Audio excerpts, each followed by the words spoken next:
ইরানের সঙ্গে যুদ্ধ শেষ হওয়ার পর ন্যাটোর সঙ্গে যুক্তরাষ্ট্র তার সম্পর্ক বিবেচনা করবে বলে জানিয়েছেন মার্কিন পররাষ্ট্রমন্ত্রী মার্কো রুবিও। ৩১ মার্চ তিনি এমন মন্তব্য করেন।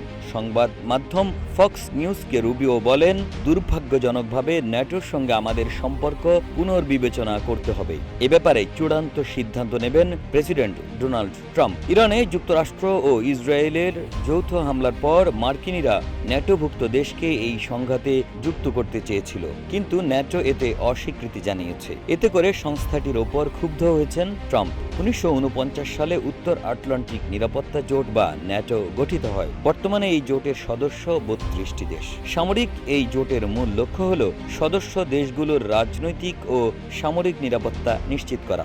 ন্যাটোর গুরুত্বপূর্ণ ভিত্তি হল এর চার্টারের আর্টিকেল 5। এই আর্টিকেল অনুযায়ী ন্যাটোর কোনো সদস্য দেশের ওপর সশস্ত্র হামলা হলে তা জোটভুক্ত সকল দেশের ওপর হামলা হিসেবে গণ্য করা হবে।